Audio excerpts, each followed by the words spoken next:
Hello, I'm David Groninger. Today is, it's Thursday, December 24th, 2015. It's Christmas Eve day. I'm here in Seattle, Washington. You can't see it very well, but behind me is my Steinway grand piano. And every day I try to give a 5 or 10 minute message. I ask myself the question, what could I say in a 5-minute message that might help 5 million people? I write down the answers, a whole bunch of information comes up, I pick something and I give a talk on it. Well, I have my trusty alarm clock set to go off in 5 minutes to teach me to keep my talks short. Well, the idea that I came up with today is this. It's called Fashions for the Future. Fashions for the future. That is, the clothing that we wear. And I believe that the fashions for the future are going to be for you wear clothing for longevity, for comfort, for health, for your happiness. Dress in a way so that your body can move and feel free and feel so your circulation is moving well. Do not dress for success. Do not dress to impress. Dress for happiness. And I recall when I used to be a taxi driver, I would take these elderly women in their 60s, 70s, 80s, or 90s, and so many times I take them to their doctor's appointments, dentist appointments, to get their hair done. So many I would take to the foot doctor, to their foot doctor appointment, and we would have conversations in the car, and they would tell me that their toes were deformed. And I would ask, well, how did you get your toes deformed? And many of these women would tell me it was because during their working years in the 1930s, 40s, and 50s, I drove cab in the 1990s, so a lot of these women that were in their 80s, they were working in the 30s, 1930s, 40s, 50s, 1960s. They told me they had to wear high heel shoes to work. That was the dress code for women. They had to wear 4-inch, some of them had to wear 4-inch high heel shoes or 3-inch high heel shoes or 2-inch high heel shoes. And they told me that would force the weight of their feet toward their toes. And after many, many years of sitting, walking, getting off the bus, walking on a crowded, walking on the hard pavement, walking on the hard concrete floors of the office building, and all these things of walking, pounding their feet, and the gravity jamming toward their toes, they would cut off the circulation in the joints of their toes, and gradually they got arthritis in their toe joints, and their toes would get deformed, have to get, they would get twisted, turned around. Well, so many of these women I took to their doctor's appointments were because of a fashion, because it was fashionable, and that's how women had to wear shoes, and if they didn't, they weren't allowed to work there, so it was kind of like not their choice. Water is good for the voice. So I felt a little bit of compassion and a little bit of a sense of injustice that they would have these fashions that would then create, a number of years of discomfort, after the people retired.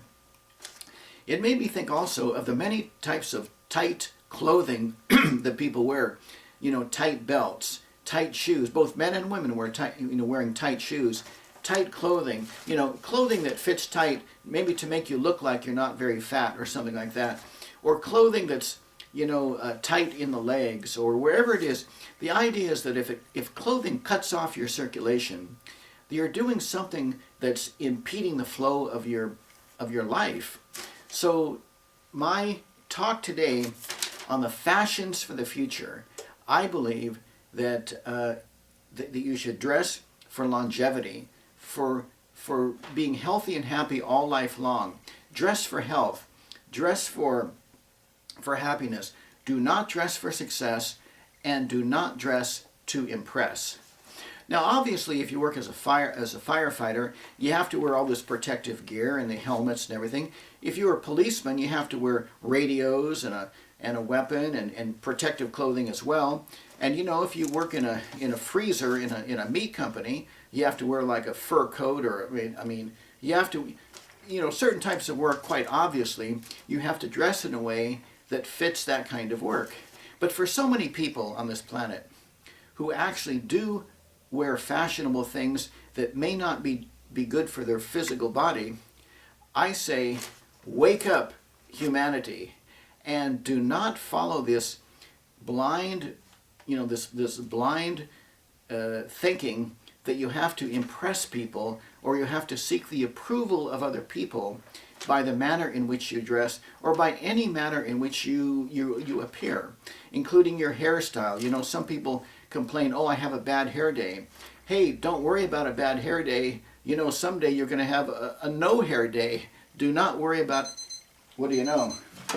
My 5 minutes. I have to wrap up soon. Don't worry about a bad hair day. Someday you might have a no hair day. And someday you might have a no life day. Don't worry about what your hair looks like. Instead, put your attention on the quality of your health. What your life feels like. Not what your hair looks like, but what your life feels like and what your life really is.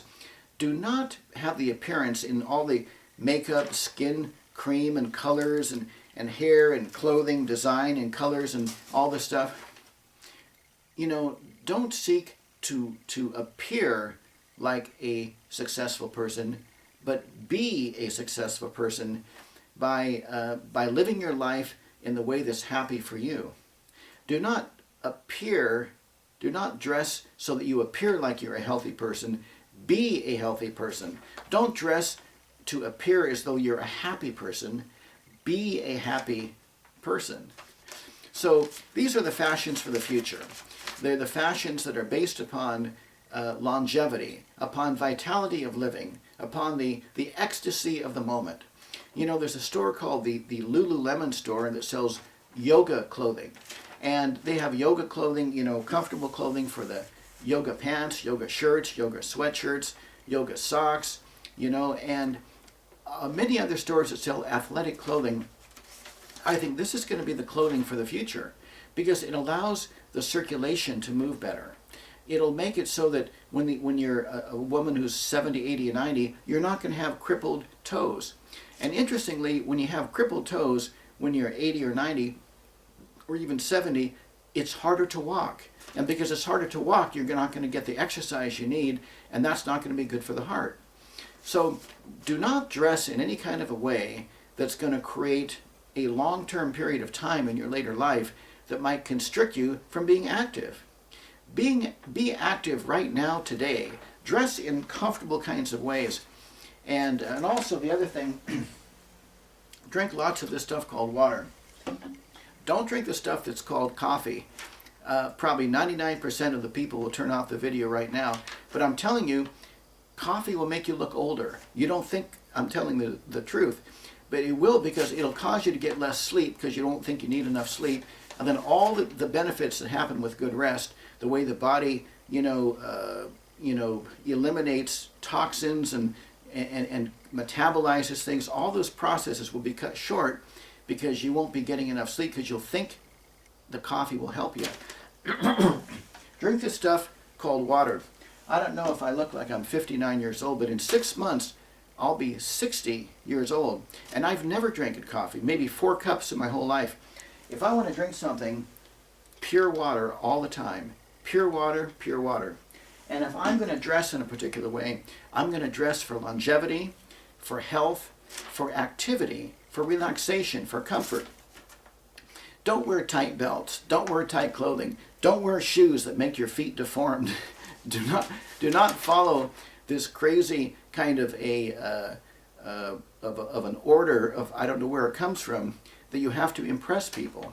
And if there's a dress code at work that you have to dress in very tight clothing, do something to change that so that you can still look professional and presentable, but in a way that helps your body function better. When your body is more relaxed, when your body is healthier, when your mind is more free, you're going to do a better job in any kind of work that you do anyway. Well, that's my talk for the day. It's called Fashions for the Future, and we all create the future by our individual choices. So I invite the listener to make choices to have fashions for the future be that kind of clothing that supports your happiness, your health, and your longevity. Don't dress for success, Do not dress to impress. Dress for your happiness. Well, that's my talk for the day. I've obviously gone way over my 5-minute mark. And so I'm going to end off. This is David Groninger in Seattle, Washington, on December 24th, 2015, on Christmas Eve. Happy holidays to any listener who might choose to listen to this funny message. This is David Groninger saying thank you.